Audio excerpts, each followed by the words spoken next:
بانیان مجلس، معامرین مجلس، حاضرین مجلس کے جتنے بھی مرحومین و مومنین و مومنات جو آج ہمارے درمیان ہیں، سب کو یاد کرتے ہوئے ایک مرتبہ سورۃ الفاتحہ۔ بسم اللہ الرحمن الرحیم۔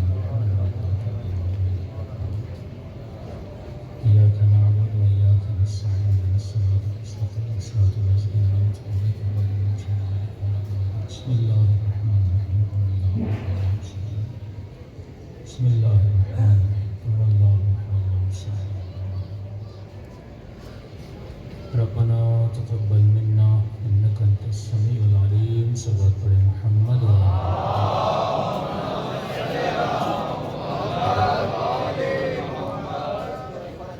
بسم اللہ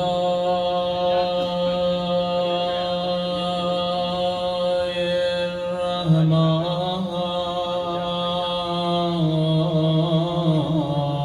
الرحیم۔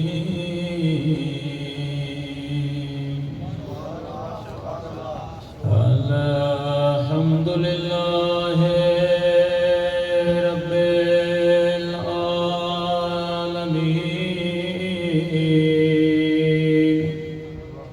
الحمد للہ کما هو أهله۔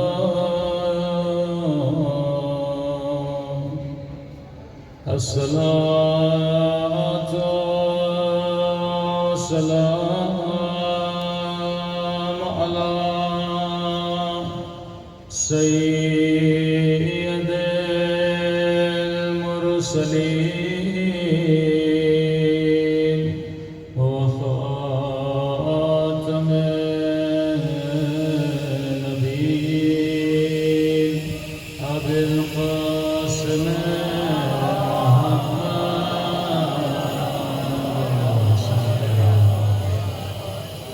وعلى آله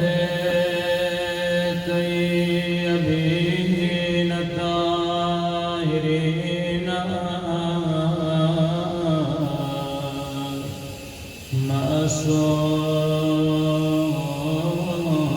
معصومين صلى الله عليه وسلم۔ اللهم كل وليك حجة ابن الحسن صلواتك عليه وعلى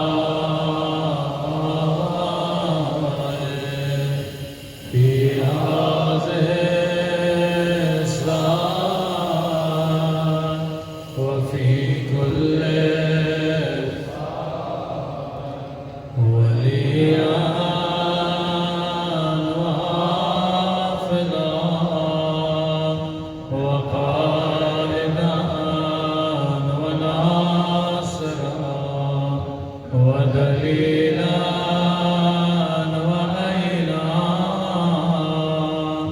حتى تسكنه أرضك طوعا وتمتعه فيها طويلا برحمتك يا أرحم الراحمين۔ صلوات پڑھیں۔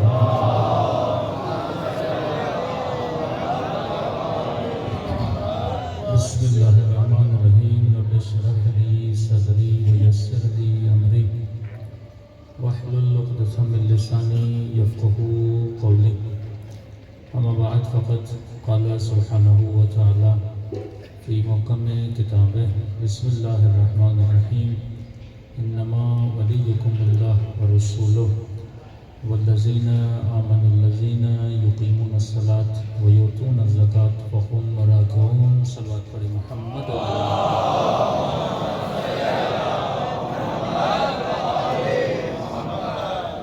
دعا ہے پروردگار عالم ہم سب کی عبادتوں کو اپنی بارگاہ میں قبول فرمائے اور جس مقصد زندگی کی خاطر یہ مجالس رکھی جاتی ہیں ان مقاصد میں بھی ہم سب کو کامیابیاں نصیب کہ وہ آیت جو ہر علی کے چاہنے والے کو اگر یاد نہ بھی ہو تو ترجمہ یاد ہے کہ ارشاد ہوا انما ولیکم اللہ، میں اللہ تمہارا ولی ہوں، ورسولو، میرا رسول تمہارا ولی ہے۔ تیسرا وہ ولی ہے جو حالت رکوع میں زکوٰۃ دیتا ہوا نظر آ جائے۔ جب کہا انما ولیکم اللہ تو ہم سب نے کہا لا الہ الا اللہ۔ جب کہا ورسول تو ہم سب نے کہا محمد رسول اللہ۔ تو اگر آیت رک جاتی تو شیعوں کی اذانیں بھی رک جاتی ہیں۔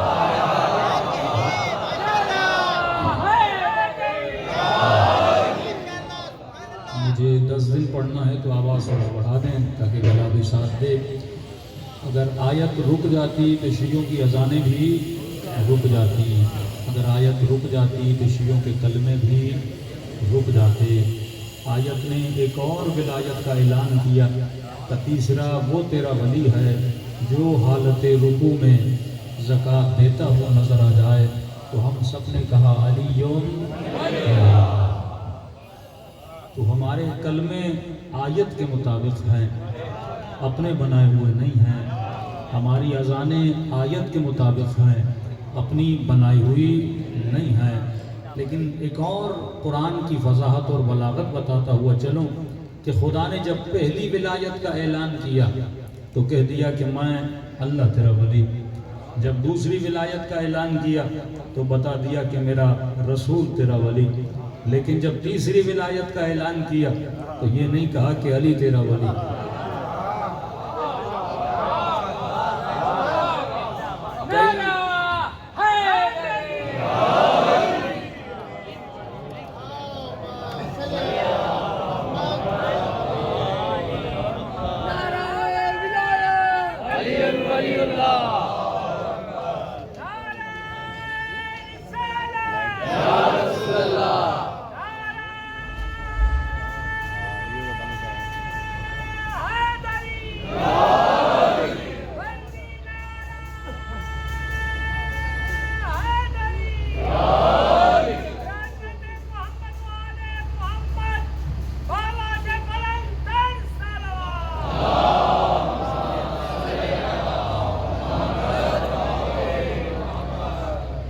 کئی مرتبہ آپ سے مسلمانوں نے یہ سوال کیا ہوگا کہ اگر تیسرے ولی علی تھے تو خدا نام بتا دیتا، مسئلہ حل ہو جاتا، بتا دیتا میں اللہ ولی، میرا رسول ولی، علی تیرا ولی، حسن تیرا ولی، حسین تیرا ولی، پھر علی تیرا ولی، پھر محمد تیرا ولی، پھر جعفر تیرا ولی، تو سارے مسئلے ہی حل ہو جاتے اگر خدا نام بتا دیتا۔ میں نے کہا یہی تو قرآن کی فصاحت و بلاغت ہے، کیونکہ اللہ مسلمانوں کو پہلے سے جانتا تھا اور اللہ نے وہ کام کیا کہ مسلمان کبھی بھی جھوٹے ولی نہ بنا سکیں، اور بنا بھی لیں تو بہت جلدی پکڑے جائیں۔ یہ فصاحت و بلاغت قرآن ہے کہ اللہ نے جب تیسری ولایت کا اعلان کیا تو خدا نے کبھی نام نہیں بتایا، ہمیشہ صفت بتائی، کیونکہ صفت نام سے زیادہ مضبوط ہوتی ہے۔ مثال کے طور پہ ایک بندے کا نام شیر علی ہے تو نام رکھنے سے تو کوئی شیر نہیں بنتا۔ ایک بندے کا نام اسد ہے، نام رکھنے سے تو کوئی اسد نہیں بنتا۔ تو نام اتنا مضبوط نہیں ہوتا جتنی صفت مضبوط ہوتی ہے۔ آسان کرتا ہوا چلوں بھائی، میں نے حیدرآباد میں کسی کو 5 لاکھ دیے اور میں نے کہا یہ 5 لاکھ کراچی لے جاؤ اور وہاں پہ جس کا نام علی ہو اسے 5 لاکھ دے دینا۔ ہر جگہ کہتا ہوں دوں گا نہیں، مثال دے رہا ہوں۔ اور آپ یہاں سے 5 لاکھ لیے مولانا سے، آپ پہنچے کراچی اور آپ نے وہاں پہ اعلان کیا کہ مولانا نے 5 لاکھ دیے ہیں اور بولا ہے اسے دینا ہے جس کا نام علی ہو۔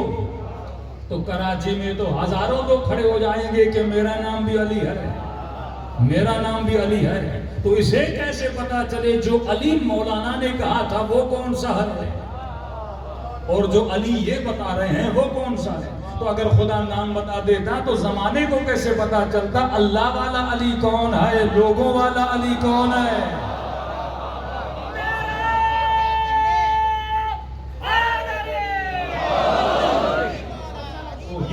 فصاحت و بلاغت قرآن ہے کہ قرآن نام نہیں بتاتا، قرآن صفت بتاتا ہے. صفت ہزاروں میں ایک میں پائی جاتی ہے. ہر کسی زکوٰۃ ہر مسلمان دیتا تھا، پر رکوع میں آج تک کسی نے زکوٰۃ نہیں دی تھی. فرمایا تیسرا وہ ولی ہے جو حالت رکوع میں زکوٰۃ دیتا ہوا نظر آ جائے. اور جب آل رسول کا ذکر ہوا فرمایا اے اہل بیت رسول، اللہ کا ارادہ ہے تمہیں ایسے پاک کیا جائے جسے پاک رکھنے کا حق ہے. وہاں پر بھی یہ نہیں کہا کہ اہل بیت کون ہے. کئی لوگ پریشان ہو جاتے ہیں، مولانا فلاں کو بھی اہل بیت میں ڈال دیا، فلاں کو. میں نے کہا ڈرتے کیوں؟ اللہ نے صفت بتائی ہے. اہل بیت وہ ہیں جو ہر طرح کے رجس سے دور ہیں. اب جس میں رجس آئے وہ اہل بیت والا ہو ہی نہیں سکتا. تو اللہ کیا بتاتا ہے؟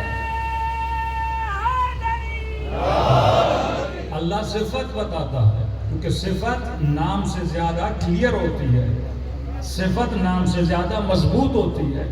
تو اللہ نے جب تیسری ولایت کا ذکر کیا تو صفت بتائی. اور صرف خدا نے نہیں، اس کے نبی نے بھی جب علی کا ذکر کیا تو نبی نے صفت بتائی کہ 39 دن گزر گئے، مسلمان کبھی یہاں بھاگے، مسلمان کبھی وہاں بھاگے.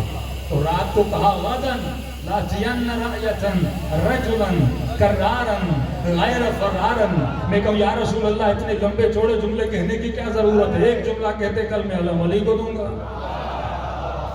لیکن یہ نہیں کہا میں علی کو دوں گا. وہاں پر بھی کیا بتائی؟ صفت بتائی کہ کل علم اسے دوں گا جو مرد ہوگا، جو کرار ہوگا، جو غیر فرار ہوگا. کیونکہ اگر کہتے میں علی کو دوں گا سب لوگ اعتراض کرتے کہ پھر علی کو دے دیا. علی اپنا داماد تھا، علی اپنا کزن تھا. تو پوری رات کی نبی نے مہلت دی، جس میں یہ صفت ہے وہ علم آ کر مجھ سے لے لے.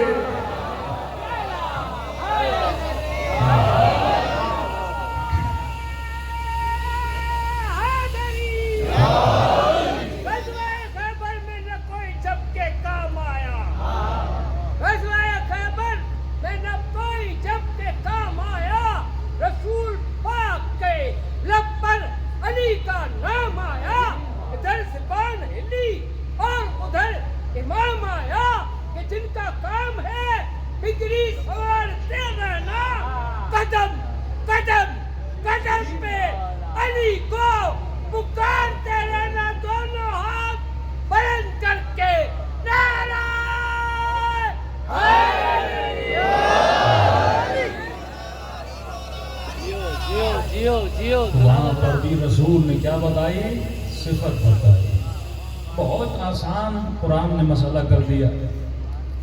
تقریباً 41 مرتبہ تقریباً خدا نے قرآن میں لعنت بھیجی ہے، اور خدا نام نہیں بتاتا، وہاں پر بھی صفت بتاتا ہے. کتنا آسان ہے قرآن. اب مسلمان اس پہ لڑا لعنت کس پہ بھیجوں کس پہ نہ بھیجوں. میں کہتا ہوں صفات کو دیکھنا شروع کر دے. جس میں وہ صفت ہو جو اللہ نے بتائی تو لعنت بھیجنا شروع کر دے. خدا لعنت اللہ علی القوم الظالمین، خدا کی لعنت ہو ظالموں پر. اب تاریخ کو اٹھا، جس نے ظلم کیا وہ اپنا ہو یا پرایا ہو اللہ اس پہ لعنت بھیجتا ہے. خدا جھوٹوں پہ لعنت بھیجتا ہے. اب یہ تجھے جا کر دیکھنا ہے کہ تاریخ میں 70,000 ممبروں سے جھوٹ کس نے بولا تھا. تو اللہ نام نہیں بتاتا، اللہ صفت بتاتا. اسی طرح قرآن میں یہ نہیں کہتا کہ مومن کون ہے، اللہ مومن کی صفت بتاتا ہے، صاحبان ایمان کی صفت بتاتا ہے، منافقوں کی صفت بتاتا ہے. اب یہ فیصلہ مسلمان کی عقل پہ چھوڑ دیا کہ تو جا کر تلاش کر کہ مومن کون ہے، منافق کون ہے، جھوٹا کون ہے، ظالم کون ہے. امام حسین کا مشہور جملہ کہ مولا یہ نہیں فرماتے کہ حسین یزید کی بیعت نہیں کرے گا. وہاں پر بھی صفت کا ذکر ہے، کیونکہ اگر کہتے حسین یزید کی بیعت نہیں کرتا، یہ تاریخ کے 2 شخصوں کے نام ہوتے ہیں. امام اس چیز کو محدود نہیں کرنا چاہتے تھے. امام نے کرداروں کو بیان کیا کہ فرمایا مثلی لا یبایع مثل یزید، حسین جیسے کبھی یزید جیسوں کی بیعت نہیں کریں گے. مطلب یزید مت سمجھنا کہ تاریخ میں ایک یزید تھا. یزید کی فیکٹری آج بھی یزید بنا رہی ہے اور حسینی فیکٹری آج بھی حسینی بنا رہی ہے. تو تجھے صفت کو دیکھنا. یہ جنگ صفت ہے. جنگ نام نہیں ہے. آج 80% جو ممبر سے جھگڑا ہے, جو سوشل میڈیا پہ جھگڑا ہے, وہ ناموں کا جھگڑا ہے. کہ شیعہ صاحب کا احترام کرتے ہیں. صحابی ایک نام کا نام نہیں ہے, صحابی کردار کا نام ہے. اسی طرح ایمان کردار کا نام ہے, مومن کردار کا نام ہے, کاذب کردار کا نام ہے, ظالم کردار کا نام ہے. یہ کردار اگر نوح کے بیٹے میں بھی آ جائے تو خدا کہتا ہے نوح یہ تیرا بیٹا نہیں ہے. اور یہ کردار سلمان میں آ جائے تو علی کہتے ہیں یہ ہم اہل بیت میں سے ہیں. اصل جنگ کس چیز کی ہے؟ جنگ کردار کی ہے, جنگ صفت کی ہے. نہج البلاغہ اٹھائیے, امام متقین کی صفات بیان کرتے ہیں. یہ نہیں کہتے سلمان متقی ہے, یہ نہیں کہتے مالک متقی ہے, مولا صفت بتاتے ہیں. کیونکہ اگر کہتے سلمان ہے تو تاریخ میں تو ایک سلمان تھا, تاریخ میں تو ایک مالک تھا. لیکن علی کی نگاہ قیامت تک ہے کہ کئی ایسے آئیں گے جو سلمان بنیں گے, کئی ایسے آئیں گے جو مالک اشتر بنیں گے. تو مولا نے لمٹ نہیں کی بلکہ لمٹ لیس کر دیا کہ تا قیامت جسے حسینی بننا ہے وہ حسینی بن سکتا ہے. تو یہ جنگ ہے صفات کی جنگ, ناموں کی جنگ نہیں ہے. آج مسلمان ناموں پہ اٹک گیا ہے. آج مسلمان شخصیت پرست بن چکا ہے. تجھے شخصیتوں کے پیچھے نہیں چلنا, تجھے کرداروں کے پیچھے چلنا ہے. ہاں یہ ضرور بات ہے کہ کبھی کبھی کوئی کردار معیار حق بن جاتا ہے. کہ فرمایا علی مع الحق والحق مع علی, علی حق کے ساتھ ہے, حق علی کے ساتھ ہے. یہ مت دیکھنا کہ حق کہاں جا رہا ہے,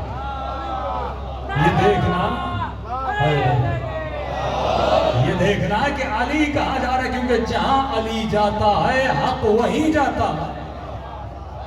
شاید کوئی تجھے علی سے جب حق کو جدا کر کے دکھائے, یہ جدائی ناپذیر ہے. جس طرح نمک کو پانی میں ملا دو اب جدا نہیں کر سکتے, شوگر کو پانی میں ملا دو اب جدا نہیں کر سکتے, اسی طرح حق علی کی ذات میں سمٹ گیا. تو یہ کردار, علی کردار کا نام ہے, شخص کا نام نہیں ہے. حسین کردار کا نام ہے, شخص کا نام نہیں ہے.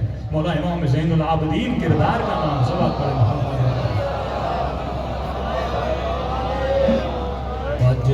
لیکن اکثر جو جنگ چلتی ہے وہ کس چیز پہ چلتی ہے؟ ناموں پہ چلتی ہے. مسلمان ناموں پہ لڑ رہا, تو فلاں والا, میں فلاں والا, تو فلاں والا.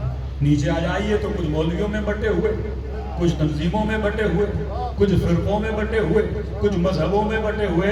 حالانکہ سب اللہ کے ماننے والے ہیں, لیکن اگر صفات کو فالو کرتے تو یہ لا الہ الا اللہ والے باقی رہتے. لیکن انہوں نے صفات کو فالو نہیں کیا, انہوں نے شخصیات کو فالو کیا. اور امام حسین نے کربلا میں جس چیز کو عیا کیا وہ کیا تھا؟ وہ کردار تھا. فرمایا مثلی لا یبالع مثل یزید, حسین جیسا کبھی یزید جیسوں کی بیعت نہیں کرے گا. صلوات پڑھیں محمد و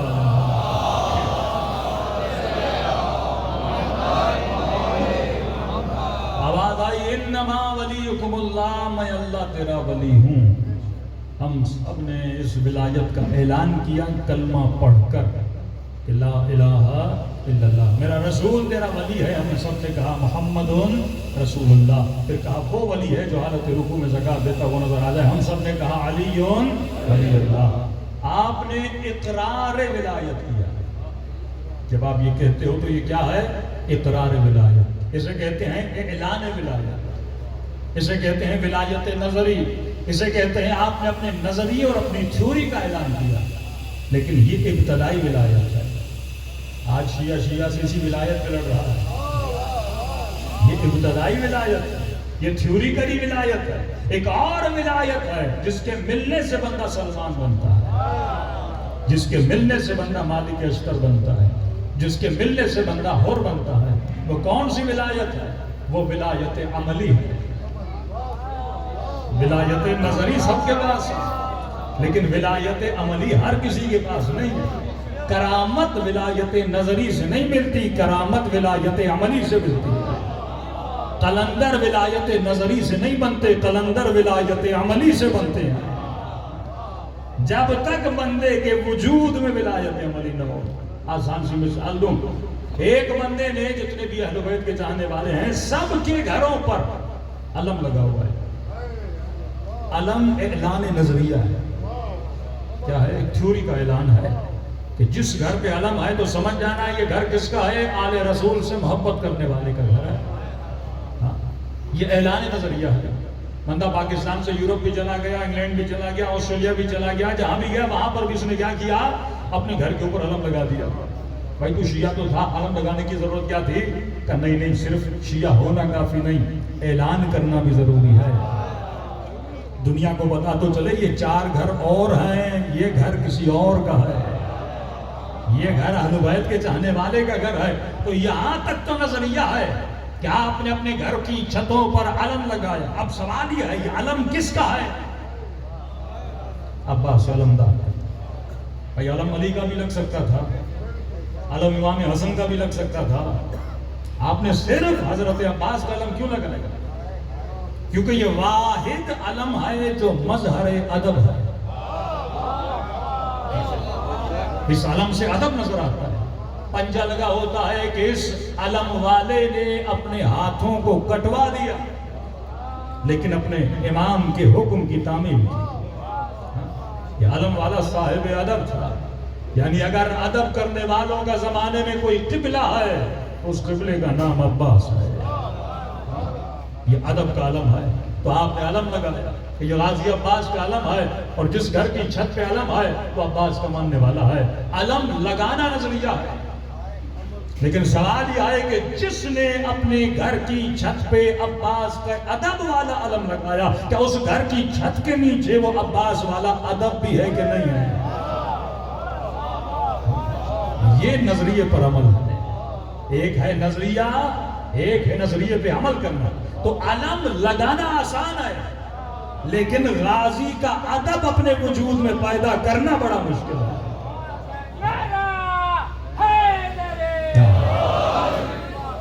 تو حسین ابن علی کو 30,000 خط لکھنا آسان تھا۔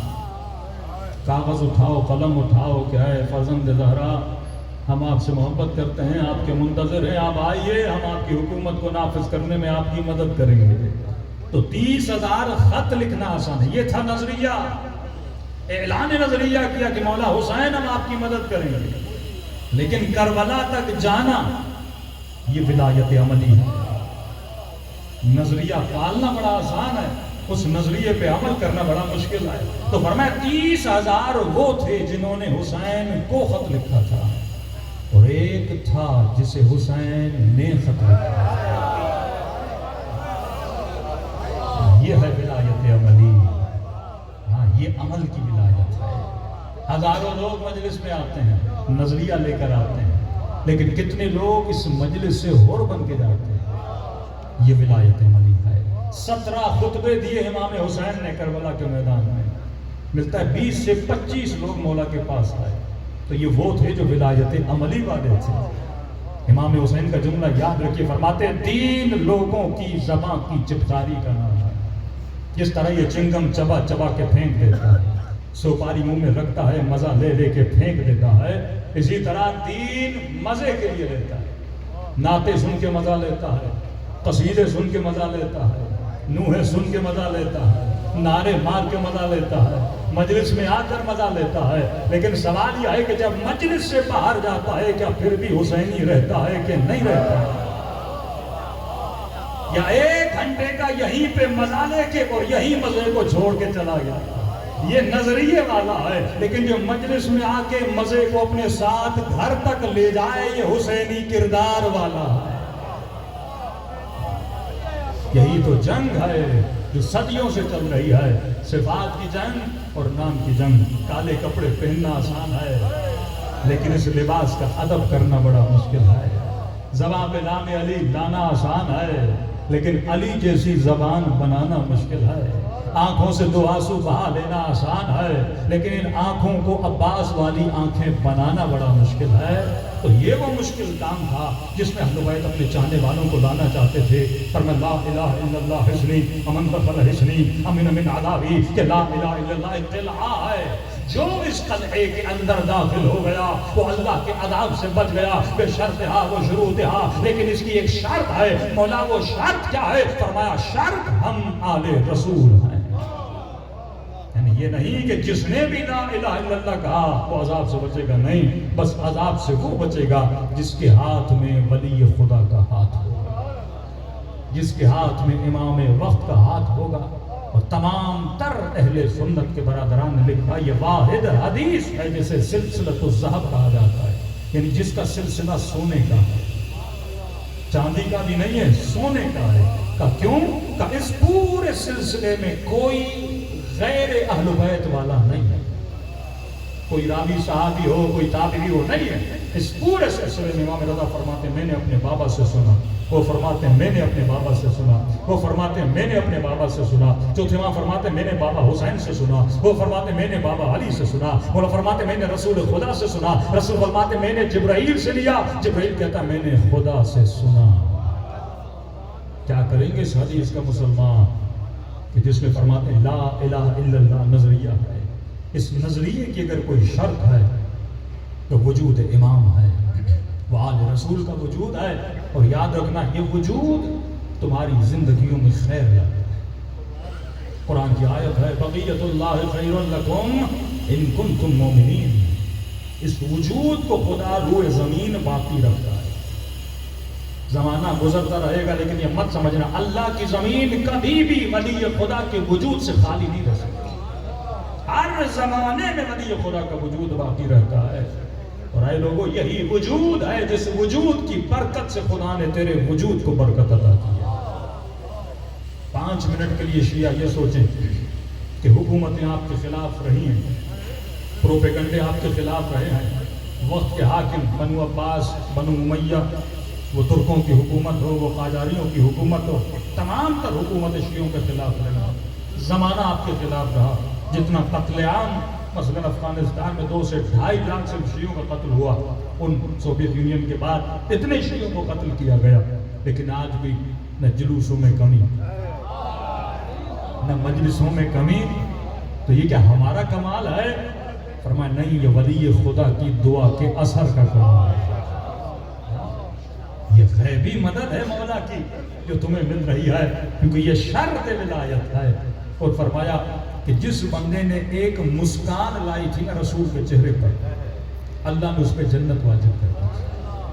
ایک جملہ کہا تھا رسول خدا اتنے ہنسے کہ 2 دانت ظاہر ہو گئے، تو جبرائیل نازل حبیب کہتے کہ میں نے اس پہ جنت واجب کر دی۔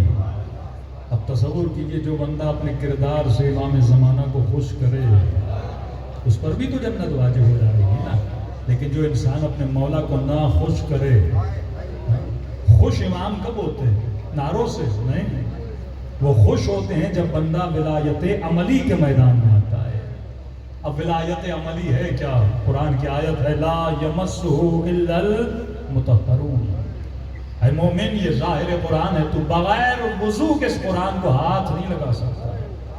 تو مولا فرماتے جب ظاہر قرآن بغیر وضو کے مس نہیں کر سکتے تو علی کی ولایت میں بغیر طہارت کے کیسے آ سکتے ہیں؟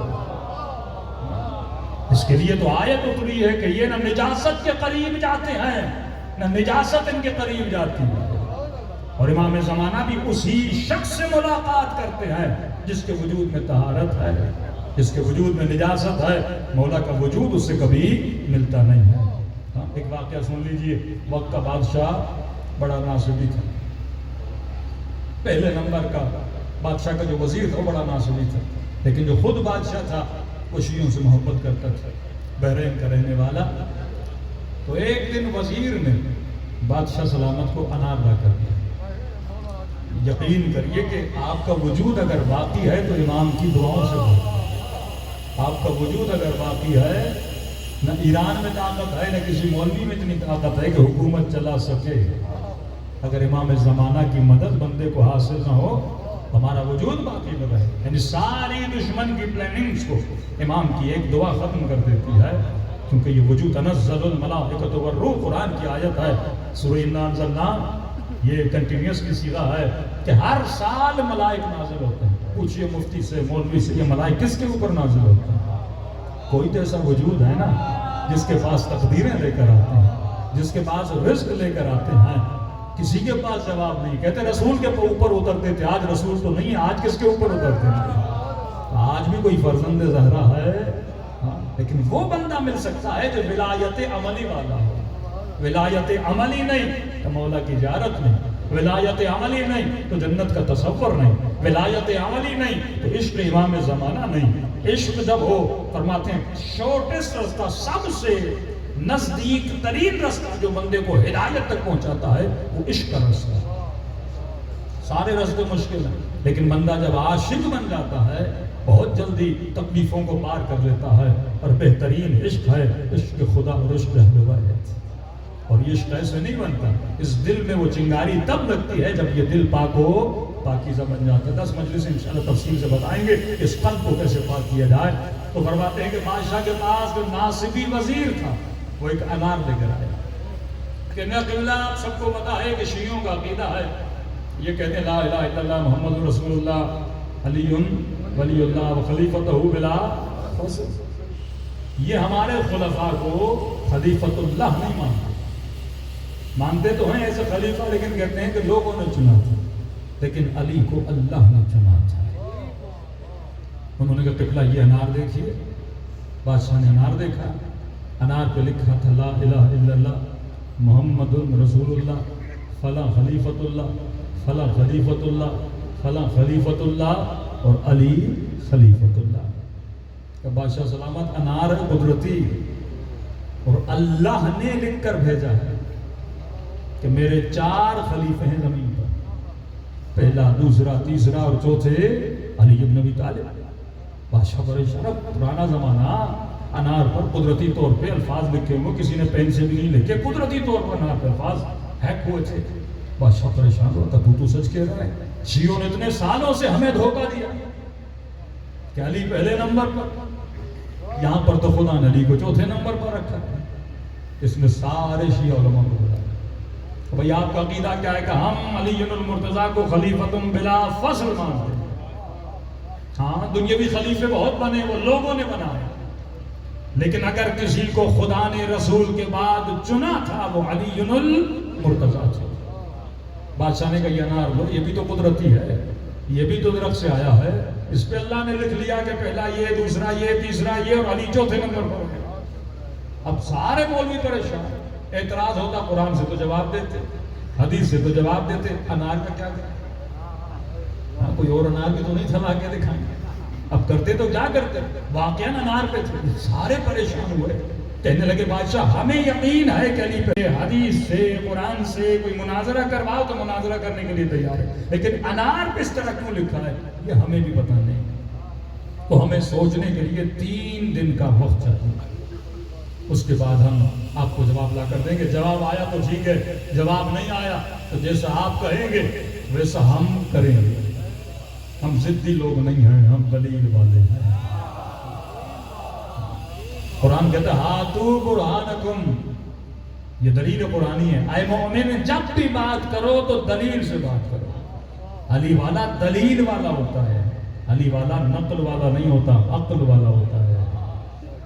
کا 3 دن چلے گئے، جتنے بڑے بڑے علماء تھے ان کو چنا اور کہا کہ جو سب سے نیک ہیں، سب سے پاک ہیں، عابد و زاہد ہیں، ان کو چنا. 3 ان میں سے چنے.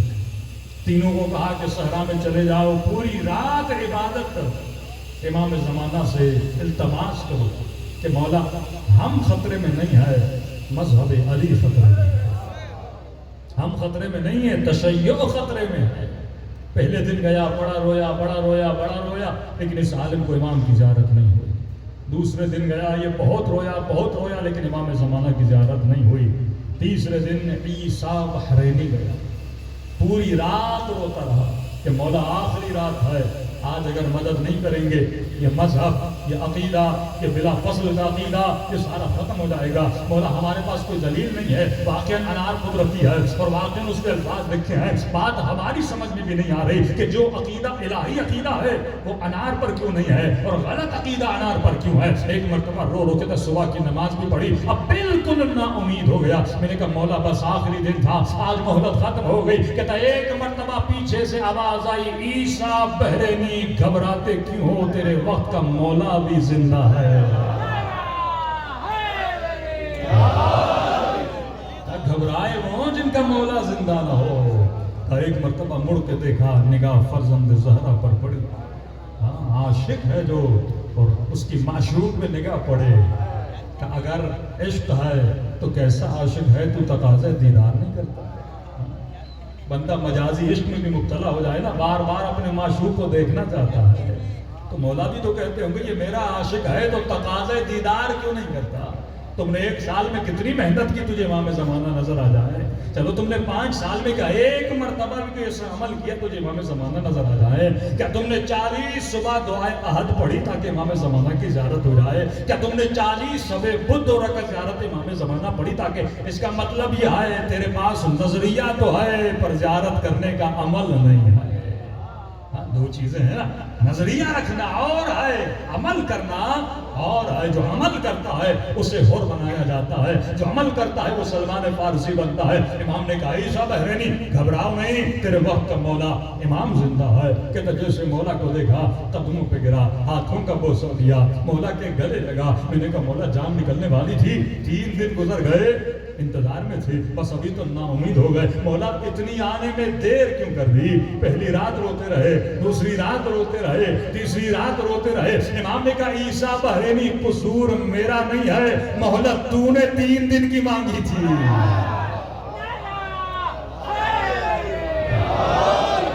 اگر اسی دن مجھے بلاتے میں تیری مدد کے لیے آ جاتا، کوئی ہیلا وسیلہ تیری مدد کے لیے کر لیتا۔ مہلت تو نے 3 دن کی مانگی تھی، لہٰذا میں بھی 3 دن کے بعد آیا کہ مولا اس مسئلے سے نکالیے تو صحیح۔ امام نے کہا گھبراتے کیوں ہو، تو حق والا ہے، حق والا پریشان نہیں ہوتا۔ قرآن کی آیت ہے نا، فرمایا باطل کی مثال جھاگ کی طرح ہے۔ باطل کی مثال جھاگ کی طرح ہے۔ صرف میں کپڑے دھوتے ہیں نا، اوپر جھاگ جمع ہو جاتا ہے۔ امام فرماتے ہیں باطل والے ہیں جھاگ، کبھی کبھی ابھر کے بہت اوپر آ جاتے ہیں، لیکن بقا تو پانی کو ہے، جھاگ تو ایک دن ختم ہو جاتی ہے۔ تو کبھی بھی حق والا گھبرائے نہیں، یہ ساری جھاگ ہے، آج نظر آ رہی ہے کل نہیں ہوگی۔ صدیوں سے کئی آئے، صدیوں سے کئی گئے، لیکن نام حسین کل بھی باقی تھا، نام حسین آج بھی باقی ہے۔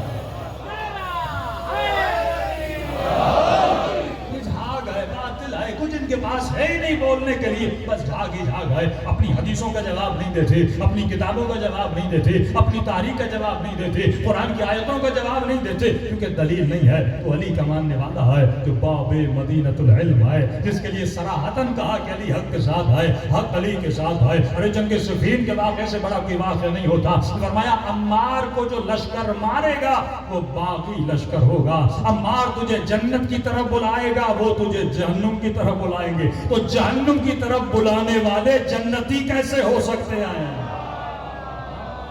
اگر بندہ صاحب عقل ہو تو خدا نے آیا، تاریخ آیا ہے۔ اگر انسان اپنے ذہن کو چلائے، اگر تعصبات کی دنیا سے نکلے، اگر ضد کی دنیا سے نکلے، تو ہدایت کا راستہ بندے کے لیے بڑا قریب ہے۔ امام نے کہا گھبراتے کیوں ہو؟ عیسیٰ بحرینی جواب میں دیتا ہوں کہ مولا فرمائیے کہ جانا بادشاہ کے پاس اور کہنا بادشاہ سلامت۔ جواب تو ہے لیکن جواب ہے وزیر کے گھر میں، اور ایک شرط رکھنا کہ نا بادشاہ سلامت، شرط یہ ہے جواب ہم دیں گے لیکن شرط یہ ہے پہلے ہم وزیر کے گھر میں جائیں گے، وزیر نہیں جائے گا، پہلے ہم داخل ہوں گے۔ کہ ٹھیک ہے مولا، کہ جیسے گھر میں داخل ہوگے نا سیڑھیاں ہوں گی، سیڑھیوں پہ چڑھو گے، دائیں طرف کمرہ ہوگا، کمرے کے اندر جاؤ گے، وہاں پہ الماری ہوگی، الماری کے اوپر والا کھانا کھولو گے، اس کے اندر کپڑا ہوگا، کپڑے کے اندر ایک مٹی کا برتن ہوگا، اس مٹی کے برتن کو کھولو گے تو اس میں جھوٹا عقیدہ لکھا ہوگا، جس کو اردو میں کہتے ہیں سانچا۔ مٹی کا برتن ہوگا، اندر اس میں ان کا اپنا بنایا ہوا لوگوں کو سکھایا ہوا عقیدہ لکھا ہوگا. جب انار چھوٹا تھا اس نے سانچہ انار کے اوپر ڈال دیا تھا. یہی سانچے چڑھے ہوئے نا مسلمانوں کو.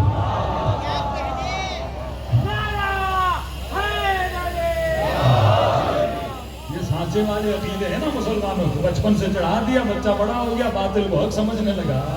ہاں کہ جب انار چھوٹا تھا اس نے سانچہ چڑھا دیا. انار جیسے بڑا ہوتا گیا, جو اندر لکھا ہوا تھا وہ انار کے اوپر چھپائی آٹومیٹک کیا ہو گئی. کہ یہ جا کر بادشاہ کو بتانا. امام کا شکریہ ادا کیا, بادشاہ کی دربار میں گیا کہ بادشاہ سلامت جواب تو لے کر آئے. بڑے مطمئن, وزیر خوش تھا کہ یہ کون سا جواب لے کر آئیں گے. لیکن ان کو کیا پتا جو اس کے ماننے والے ہیں جو زمین سے زیادہ آسمان کے راستوں کو جانتا ہے. تو کیا اپنے گھر میں چھپا کے رکھے گا آل رسول سے. تو ایک منٹ بادشاہ سلامت جواب تو لے کر آئے ہیں, لیکن جواب آئے وزیر کے گھر میں. شرط یہ ہے پہلے وہ نہیں آئے گا, پہلے ہم جائیں گے. اب چور کی داڑھی میں تنکا.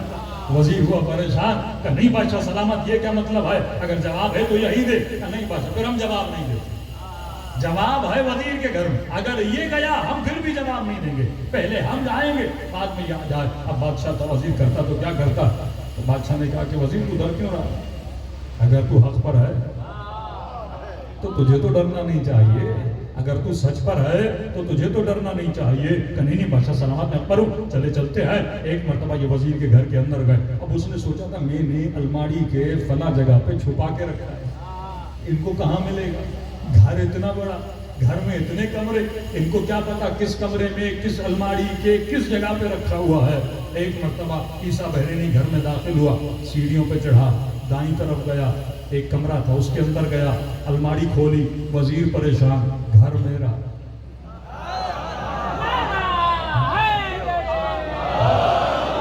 گھر میرا, کمرہ بھی جانتا ہے, الماڑی بھی جانتا ہے, وہ جگہ بھی جانتا ہے. کپڑا کھولا, سانچہ نکالا, سارا بادشاہ کو بتایا.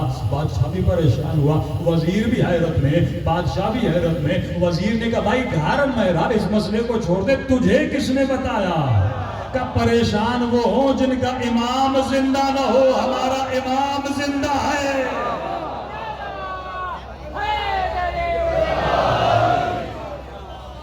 جس مومن میں ولایت عملی ہو تو امام زمانہ اس قوم کی کیا کرتے ہیں, مدد کرتے ہیں. اللہ کا جملہ ہے نا, قولوا لا الہ الا اللہ تفلحوا, کہو لا الہ الا اللہ کامیاب ہو جاؤ. تو آج کائنات میں کتنے مسلمان کامیاب ہیں.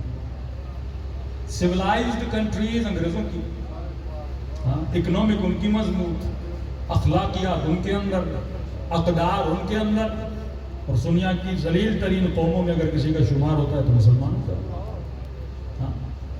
تو صرف لا الہ الا اللہ کہنے سے کوئی کامیاب نہیں ہوتا. لا الہ الا اللہ کہو یہ نظریہ ہے, لیکن لا الہ الا اللہ کو وجود پہ نافذ کرو یہ ولایت عملی ہے.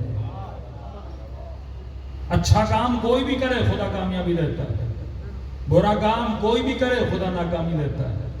یہ نہیں کہ لا الہ الا اللہ کہنے والا اگر اچھا کام برا کام کرے گا تو خدا اسے ناکام نہیں کرے گا, ناکام کرے گا. بھائی پاکستان کا مطلب کیا ہے, ہر کسی کو یاد ہے لا الہ الا اللہ, لیکن یہ ہے نظریہ. صرف 14 اگست کو 4 توپوں کی سلامی دے کر نظریہ پاکستان زندہ نہیں ہوتا. یہ کہنا کہ پاکستان کا مطلب کیا لا الہ الا اللہ, لیکن سوال یہ ہے اس پاکستان میں کتنا لا الہ الا اللہ نظر آتا ہے. اس کی ٹی وی میں لا الہ الا اللہ ہے, اس کی سرکاری اداروں میں لا الہ الا اللہ ہے, اس کی پولیس میں لا الہ الا اللہ ہے, اس کے سیاستدانوں میں لا الہ الا اللہ ہے, کہیں لا الہ الا اللہ نظر نہیں آتا. تو یہ ہے نظریہ رکھنا اور ہے عمل کرنا اور ہے. یہی فرق تھا آل رسول کی زندگی میں اور دوسروں کی زندگی میں, کہ ابو سفیان نے بھی کہا لا الہ الا اللہ محمد رسول اللہ, اور علی المرتضیٰ نے بھی کہا لا الہ الا اللہ محمد رسول اللہ. اس نے کہا تھا, علی نے عمل کر کے دکھایا تھا. یہی جنگ ہے کہ وہ کون سا مسلمان ہے جو صرف زبان سے کہتا ہے اور وہ کون سا مسلمان ہے جو زبان سے عمل کرتا ہے. یہ عمل ہے جو انسان کو کامیابی تک پہنچاتا ہے. وہ لوگ فرماتے ہیں ملعون ہے وہ شخص, ملعون ہے جس کا آج اس کے کل سے بہتر نہیں ہے. اتنا سخت جملہ. مطلب علی والا، رسول والا، نبی والا، اللہ والا ڈیلی سیم نہیں رہتا، اس کا دن بڑھتا رہتا ہے. کس طرح؟ سادہ مثال دوں. جس طرح کسی مومن کو یہ پسند نہیں کہ ڈیلی میرے اکاؤنٹ میں 1000 ہو، کہتے آج 1000 ہو تو کل 1.5 ہو، پرسوں 2 ہو، ترسوں 5 ہو، دن بڑھتے جائیں، مال میرا بڑھتا جائے. یہ آپ کے اندر فیلنگ ہے نا، کیونکہ آپ مٹیریل دنیا میں رہتے ہو، مٹیریل چیزوں کے بڑھنے سے خوشی ملتی ہے. لیکن علی ابن ابی طالب اسی طرح فرماتے ہیں علی والا مال بھی بڑھاتا ہے، اپنے روح کی ولایت کو بھی بڑھاتا ہے.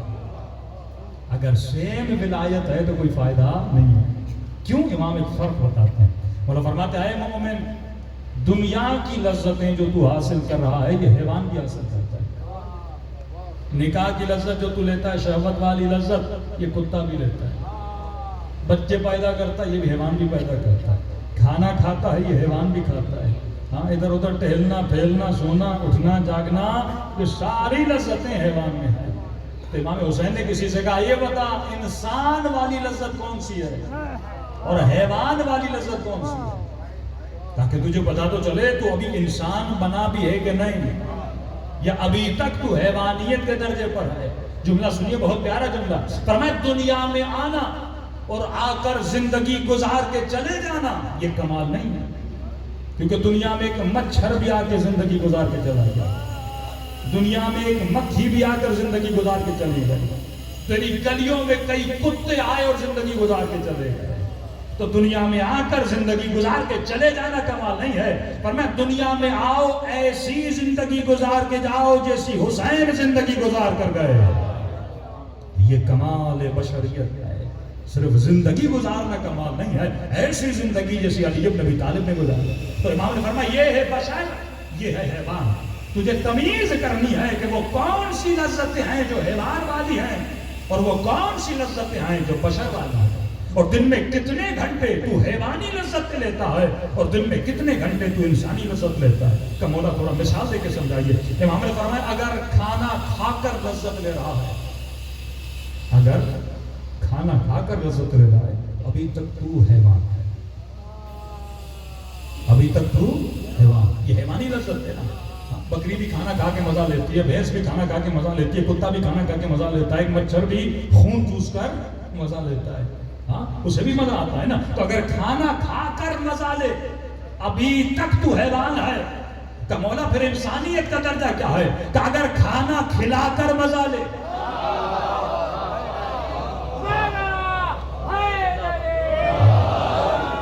یہ انسانیت کا رتبہ ہے. تو مولا علی اگر رات کے اندھیروں میں کھانا کھلاتے تھے تو علی مزہ بھی لیتے تھے. یہ لذت ہی جو یہ انسانی لذتیں ہیں. وہ حیوانی لذتوں کے بھی حیوانی لذت اتنی لو جتنی اس حیوان کی ضرورت ہے. انسانی لذتیں وہ لو جتنی تیرے روح کو ضرورت ہے.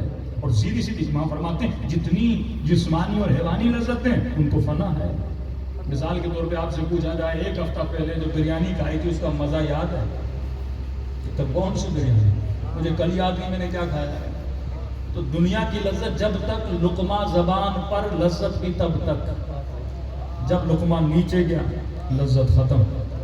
لیکن اگر 4 سال پہلے کسی یتیم بچی کا تمہیں علاج کروایا اور آج بھی پوچھو نا، مزہ ابھی تک باقی رہتا ہے، وہ سکون ابھی تک باقی رہتا ہے. ہاں، سارے دشمنوں کی دشمنیاں ایک طرف، لیکن فرماتے جب اور حسین کے پاس آیا وہ خوشی ملی امام حسین. یہ خوشی اہل بیت ہے جب کوئی میثم تمار بنتا ہے. کہ امام فرماتے ہیں 313 کا عدد، واللہ اگر امام زمانہ کی کوئی چیز مولا کو خوشی دیتی ہے نا، وہ تیرا حور بننا ہے، وہ تیرا مولا کی دربار میں جانا ہے. چھٹ امام کا ایک چاہنے والے ہوتے تھے، مختلف بیماریوں میں مبتلا ہوتے تھے. مولا کو پتا تھا یہ نشائی ہے، شرابی ہے. آتا بھی نہیں تھا امام کے پاس، محبت کرتا تھا. حکومت غریب تھا، اس کو وظیفہ دیتی تھی. امام کو پتا چلا کہ حکومت نے پتہ چلا کہ علی کا ماننے والا چاہنے والا اس کا وظیفہ ختم کر دیا. امام تقسیم کر رہے تھے خمس کو ادھر ادھر ادھر ادھر، تو کچھ پیسے امام نے نکالے اپنے صحابی کو دیے، کہا یہ اس کو جا کر دے. اس نے کہا مولا یہ تو گنہگار ہے، نشائی ہے، آپ اس کو پیسے کیوں دے رہے ہیں؟ امام نے فرمایا کیسا بھی ہے ہمارا ہے، دعا کریں گے اللہ اسے ہدایت دے. امام نے کہا جب اسے جا کر دو نا تو میری طرف سے ایک جملہ کہنا. یہ چنگاریاں ہوتی ہیں میری عزیز، لیکن ایک چھوٹی سی چنگاری یہ گھر کو آگ لگا سکتی. اہل بیت کئی لوگ ہوتے ہیں ظاہراً بہت برے ہوتے ہیں، لیکن اندر سے ان کا وجود تیار ہوتا ہے اس چنگاری کے لگنے میں، اور یہ چنگاری لگتی ہے پورے وجود کو آگ لگ جاتی ہے. حدیث قدسی ہے نا کہ جب میں خدا کسی کو اپنا عاشق بناتا ہوں تو اس کے وجود میں آگ ڈال دیتا ہوں، اور یہ آگ اس کے سارے گناہوں کو جلا دیتی ہے، اسے نور کا ایندھن بنا دیتی ہے. تو یہ مجلس اس چنگاری کا نام ہے کہ کون بندہ اس مجلس سے کیا لے کر جاتا ہے. ہاں حسین کے ذکر کی حرارت کیا اس کے وجود میں حرارت کو پیدا کر رہی ہے. اگر یہ حرارت 1 گھنٹے کی ہے تو کسی کام کی نہیں، لیکن اگر یہ حرارت پوری زندگی کی انرجی بن جائے، پوری زندگی کے لیے مجھے اور بنا دے، تو یہ مجلس امام زمانہ کو خوش کرتی ہے. امام نے کہا جاؤ اسے یہ پیسے دو اور میری طرف سے کچھ جا کر پیغام دینا. آیا، کہا کہ کس نے بھیجے ہیں؟ کہا فرزند زہرا نے، تیرے مولا نے. آنکھوں میں آنسو بھرا. کہ مجھ جیسے گنہگار کو مولا نے پیسے بھیجے؟ میں تو توقع بھی نہیں کر رہا تھا مولا میری مدد کریں گے. کہ وہ مولا ہیں، وہ رؤوف ہیں، وہ رحیم ہیں، وہ کریم ہیں، لیکن امام نے تیرے لیے ایک پیغام بھیجا ہے. کہ سر آنکھوں پر بولو کیا پیغام ہے. بہت پیارا جملہ ہے. کہ مولا فرماتے اچھا کام اچھا ہے کوئی بھی کرے، اچھا کام اچھا ہے کوئی بھی کرے، لیکن میرے والا کرے تو بہت اچھا ہے. جملہ سنیے مولا کتنا پیارا جملہ ہے. فرمایا اچھا کام اچھا ہے کوئی بھی کرے، لیکن میرے والا کرے تو بہت اچھا ہے. دوسرا جملہ فرمایا مولا فرماتے ہیں برا کام برا ہے کوئی بھی کرے، لیکن میرے والا کرے تو بہت برا ہے. کہ مرضی تیری ہے، امام نے تجھے بتا دیا. کہ یہ ایسی چنگاری تھی اس نے ہر گناہ کو چھوڑا اور نو کرے در زہرا بنایا. جس طرح ہور بنا تھا نا، یہ چھوٹی چنگاریاں ہوتی ہیں. شہید چمران یعنی سمجھیں حزب اللہ لبنان اگر آج ہے تو شہید چمران کی وجہ سے. کردستان جب انقلاب آیا تو کردستان کے نیشنلسٹ پورے کردستان کو ایران سے الگ کرنا چاہتے تھے. یہ شہید چمران کی محنتیں تھیں. امریکہ کا پڑھا ہوا PhD ہولڈر، دنیا کی 5-6 زبانوں میں بات کرنے والا، اپنی ساری یونیورسٹیوں کو چھوڑ کے اسلام کی خدمت کے لیے ایران میں آیا اور کردستان کو آزاد کروایا. لبنان گیا، وہاں پہ یہ پورا جو آپ حزب اللہ لبنان دیکھ رہے ہیں اس کا مین کردار کس کا تھا؟ شہید چمران کا کردار تھا. اللہ نے اسے ہدایت دی. فرماتے ہیں مومن بلب کی طرح ہوتا ہے. بلب خود بھی نور ہے، روشن ہے، دوسروں کو بھی روشنی دیتا ہے. جب تک تو روشن نہیں ہوگا کسی کو روشنی نہیں دے گا.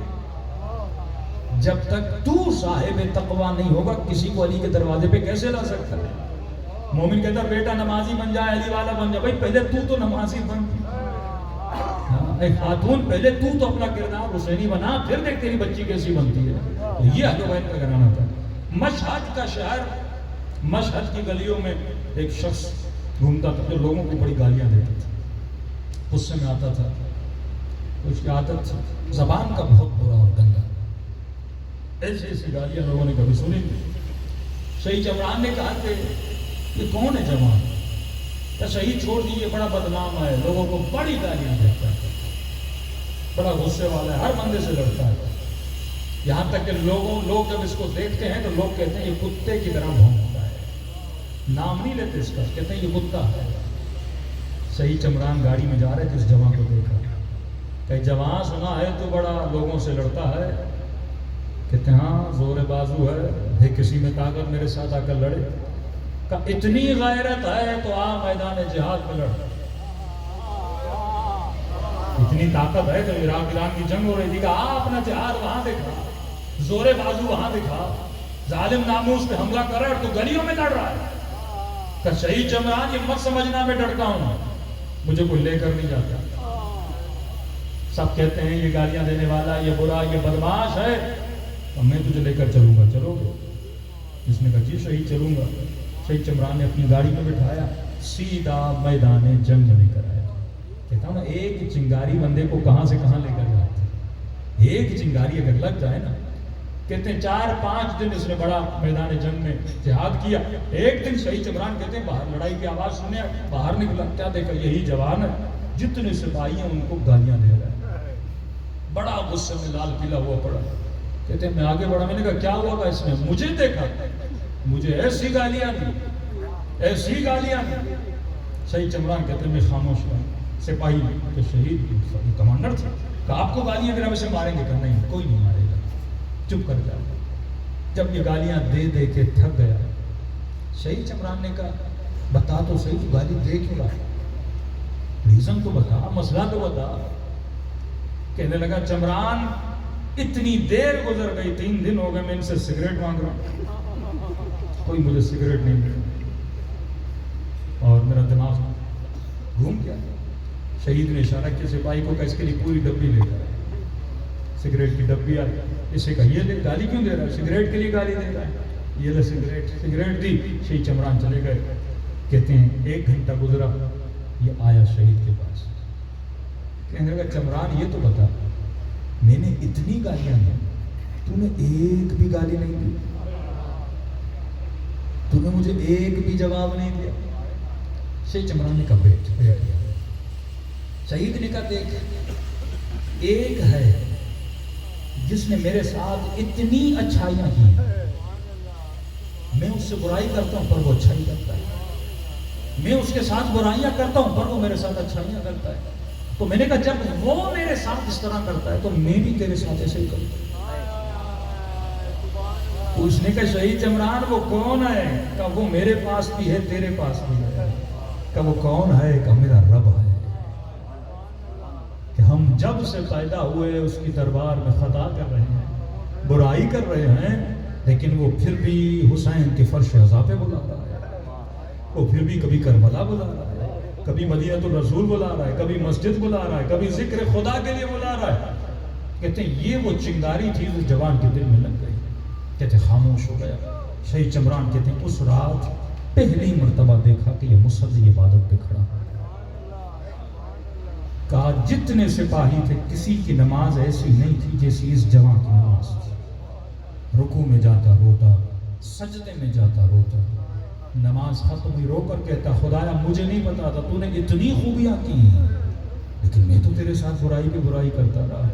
کہ نماز تہجد کے لیے اٹھا، ہاتھ کو بلند کیا الہی العاف الہی العاف الہی العاف، اور نماز کے بعد رو کر کہنے لگا اے خدا اب یہ دنیا اچھی نہیں لگتی، اب مجھے شہادت دے اور میرے گنہگار جسم کو شہید کر کے اس کے گناہوں کو مٹا دے۔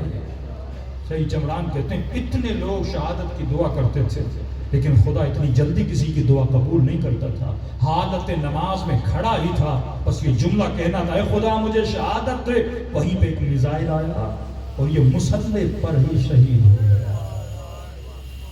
ہم نے کہا یہ ہے بندہ اس طرح اور بنتا ہے، اور صبح آیا پہلا شہید ہے۔ امام حسین نے اصحاب میں سے کسی نے پوچھا کہ حسین اتنی جلدی ہر کو کیوں بھیجا؟ فرماتے ہیں کربلا میں جو جتنا جلدی گیا اتنا جلدی اسے راحت ملی، جو جتنا دیر سے گیا اسے اتنی تکلیف ہوئی۔ یہ بھی مولا کے دل کی نرمی تھی کہ فرمایا جب جب وہ سنتا تھا نا کہ 4 سالہ بچی آ کر بولتی تھی بابا میں پیاسی،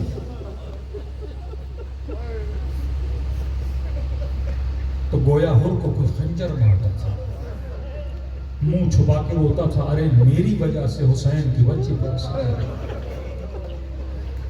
اگر میں ان پورے لائنوں کے لشکر کو نہ لے جاتا، ہزاروں کے لشکر کو حسین نے اپنا پانی پلا دیا۔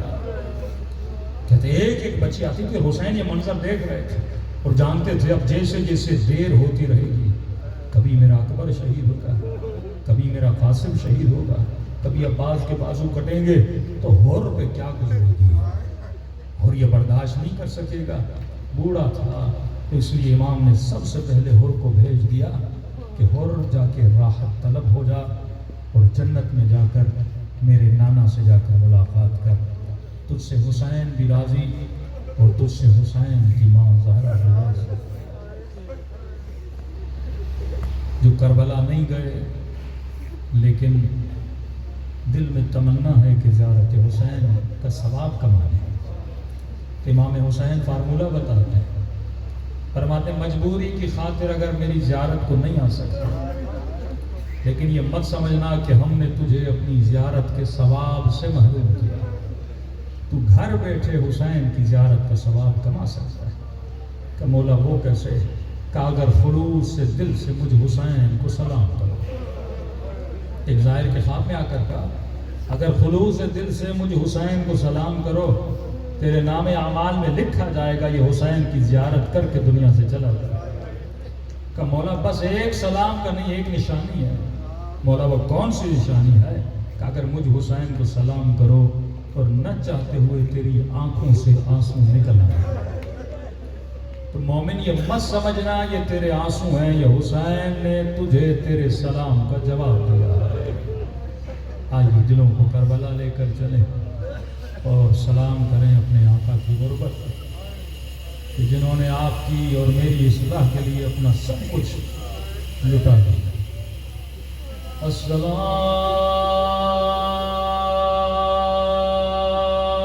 علی الحسین وعلی علی ابن الحسین، حسین کی صدا بلند وعلی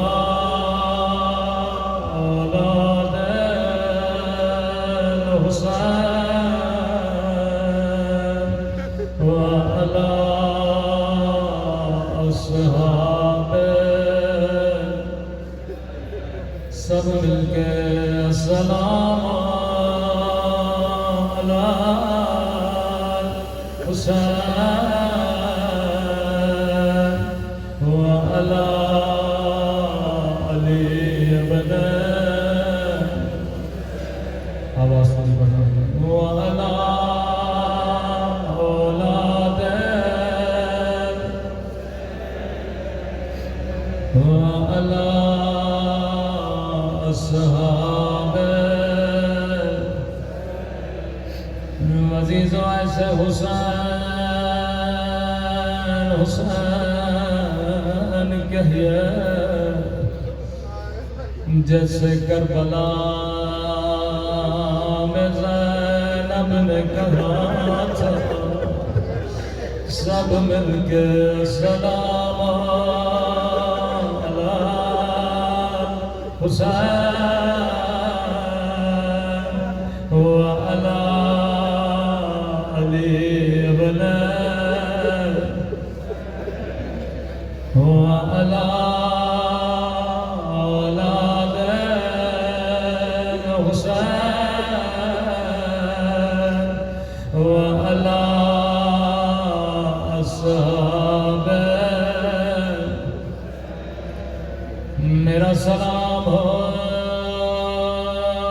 زینب کی لٹی ہوئی چادر پر،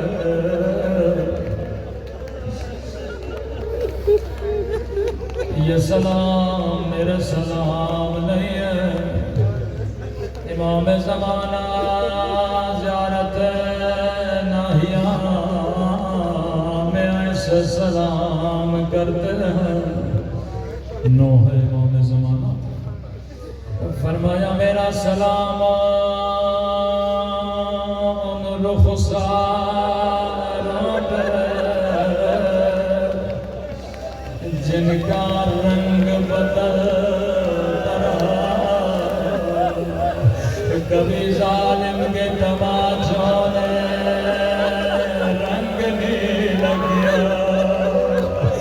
کبھی ظالم کے تماشوں میں رنگ کال کیا فرمایا مومن تو سن کے برداشت نہیں کرتا لیکن میں نے اپنی آنکھوں سے دیکھا ظالم میری پھوپھی زینب کو داد یاد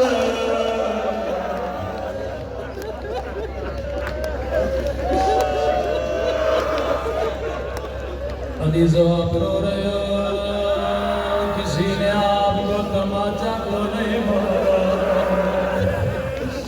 کسی نے آپ کو تالیانا نہیں مارا رسول خدا کا فرمان ہے مسلمان کبھی حیوان کبھی منہ پر مار کرو ظالمان نبی کی نوازیوں کو چہرے پہ نوازے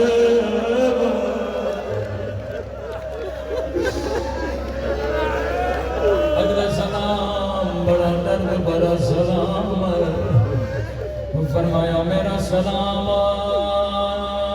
ان خشک پھٹے ہوئے ہونٹوں پہ جن پہ ظالم چھڑی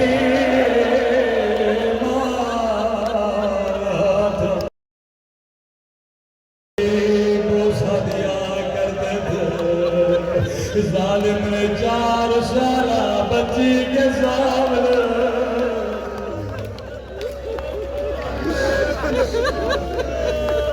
فرمایا مومن جب بھی آنکھوں میں آنسو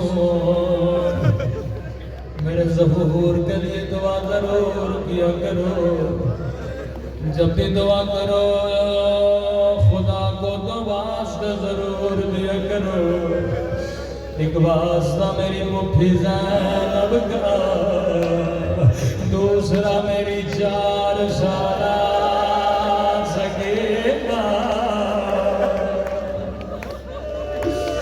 اللہ سب کو ننھی سی قبر سکینہ کی زیارت کرا بی بی زینب کا جملہ سنیں بی بی زینب فرماتی ہے دکھ اس بات کا نہیں تھا کہ غیروں نے نہیں پہچانا دکھ اس بات کا تھا کہ اپنوں نے بھی نہیں پہچانا جسے زینب نے قرآن پڑھایا تھا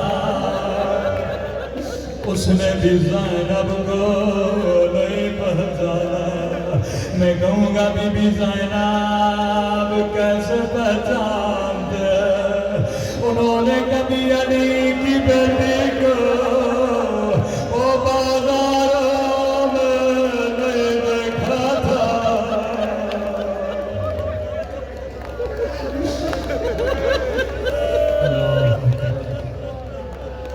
ایک 4-5 سالہ بچی تھی یتیم ہو گئی حسین گھر لے کر آئے اس بچی کو حسین نے پالا جوان کیا قرآن زینب نے پڑھایا حجاب زینب نے سکھایا جب جوان ہوئی شادی کوفے میں ہو گئی ہر سال مدینے آتی تھی کہتی تھی مولا میں اپنے شوہر کو کہتی ہوں میرا حسین بڑا قریب مجھے ایسے پالا جیسے اپنے بچوں کو پالتا مولا ہر سال کہتا ہے کب تیرا مولا آئے گا میں بڑے بڑے سفرے لگاؤں گا تیرے مولا کی بڑی بڑی دعوت کروں گا امام نے فرمایا شیرین او شیرین ہم آئیں گے لیکن تم پہچان نہ سکو گے ایک مرتبہ کہتی مولا ان آنکھوں کو نکال دو جو اپنے لگل بتا ہے۔ امام نے فرمایا شیری تیرا قصور نہیں ہوگا، ارے حالات بدل جائیں گے، لیکن شیرین حسین کی وصیت یاد رکھنا، بولا جان قربان۔ فرمایا شیرین قیدی بڑے مظلوم ہوتے ہیں، قیدیوں کا خاص خیال رکھنا۔ عزیز و شیرین چلی گئی، حالات بدل گئے، زینب کی چادر لٹ گئے، سکینہ یتیم ہو گئی، لٹا ہوا قافلہ بازار سے گزرنے لگا، شیرین کی نگاہ سکینہ کے زخمی گالوں پہ پڑ گئے، اور زخمی رخساروں پہ پڑ گئے، روتا ہوا گھر آیا، کہنے لگا شیرین میری زندگی گزر گئے، اور میں نے کبھی 4 سال قید نہیں دیکھے،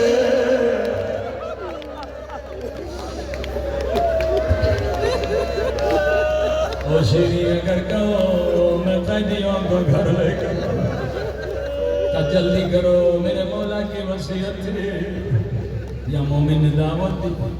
امام سجاد نے دعوت کو قبول کیا، قیدی بی بی شیرین کے گھر میں، لیکن قیامت کا منظر تھا، جسے زینب نے حجاب سکھایا تھا، اس کے سر پہ چادر تھی، لیکن ہائے علی کی بیٹی،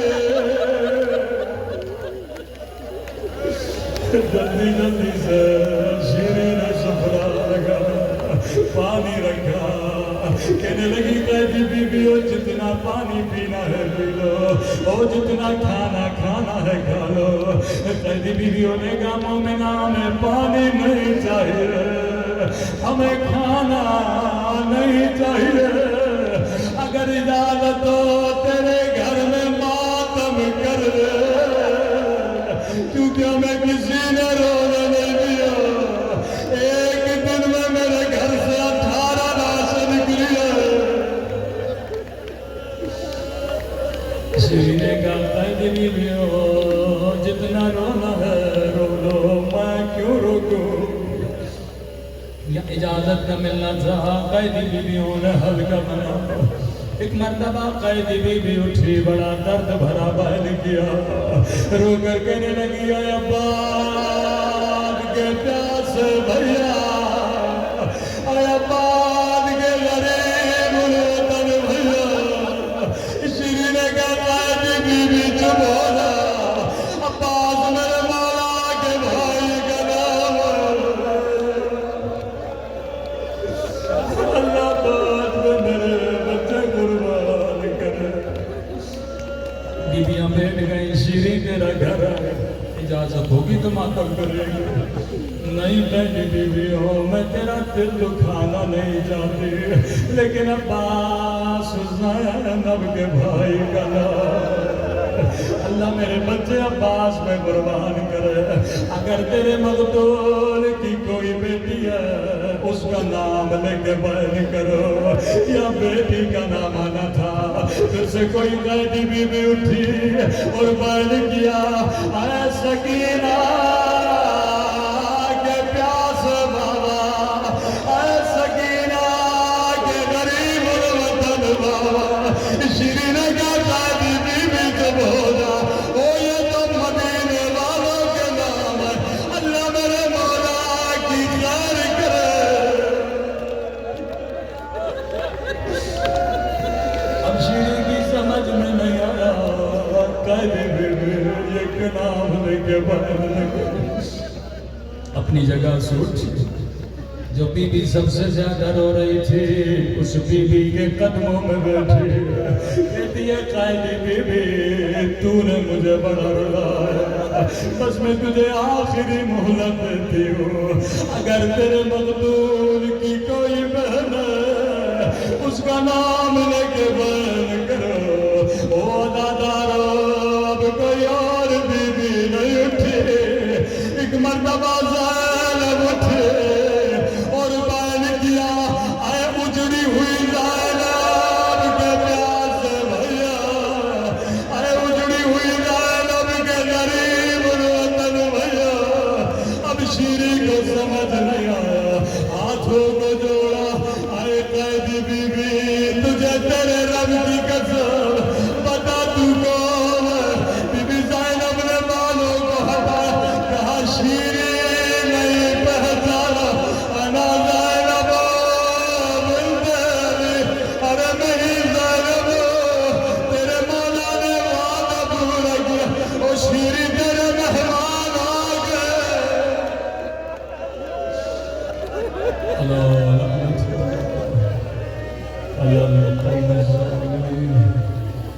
پروردگار تجھے حسین کے لٹے ہوئے قافلے کا واس، تجھے سیدہ زینب کے بندھے ہوئے ہاتھوں کا واس، اے خدا تجھے عباس کے کٹے ہوئے بازوؤں کا واس، ہمارے مولا اور آقا امام زمانہ کا ظہور فرما، ہم سب کا مولا کے اعوان و انصار میں شریک فرما، اے خدا ان آنکھوں کو امام زمانہ کی زیارت نصیب فرما، قبر و قیامت میں امام حسین کی شفاعت نصیب فرما، اے خدا بانیان کے جتنے مرحومین ہیں ان کی شفاعت فرما، جو حاضرین میں بیمار ہیں بحق کے امام زمانہ شفاء کامل عاجلہ نصیب فرما، جو مانگا نہیں مانگا اپنے خزانے قدرت سے ہم سب کو عطا فرما، یہ گریہ یہ ماتم یہ ذکر اپنی بارگاہ عالیہ قبول فرما، ربنا تقبل منا انک انت السمیع العلیم۔ کل انشاءاللہ ٹھیک 10 بجے کوشش کریے گا ٹائم سے مجلس ہو جائے گی۔ صلوات پڑھیں محمد و علیہ۔